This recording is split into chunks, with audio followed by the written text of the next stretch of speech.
আসসালামু আলাইকুম প্রিয় দেশবাসী। আসলে আমরা বিগত কয়েকদিন আগে কিছু ভিডিও আপলোড করছিলাম সোশ্যাল মিডিয়ায়, যেগুলা ইসলামের বিরুদ্ধে যায়। আমরা বিষয়টা বুঝতে পারি নাই। সবার কাছে আমরা ক্ষমা প্রার্থী। আমরা ভুল করছি, আমাদেরকে সবাই ক্ষমা করে দিবেন। আমরা কথা দিলাম আমাদের দ্বারাতে আর কখনো ইসলাম অবমাননা হয়, দেশের ক্ষতি হয়, সমাজের ক্ষতি হয়, অশ্লীল কোনো ভিডিও আমরা আর জীবনও কোনোদিন করব না। আমাদেরকে সবাই ক্ষমা করে দিবেন। আমরা সবাই পায়ে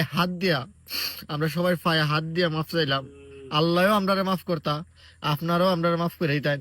সবাই আল্লাহর রস্তে ছোট ভাই বোন হিসাবে আমরারে ক্ষমা করে দিবেন। এবং প্রবাসী ভাই যারা আছেন, সবার কাছে বিনীতভাবে অনুরোধ, আপনারা আমাদেরকে ক্ষমা করে দিবেন। এবং আমার ধর্মপ্রাণ মুসলমান ভাইদের কাছে আমাদের অনুরোধ, আমরা আর কখনো জীবনে এইরকম কোনো ভুল কাজ করবো না। সবাই আপনারা প্লিজ মুসলমান হিসাবে ক্ষমা করে দিবেন। বাংলাদেশ হয়েছে ওই মোটিভগুলোর কারণে আচ্ছা বাংলাদেশটা বরবাদ হয়ে যেত মোটিভ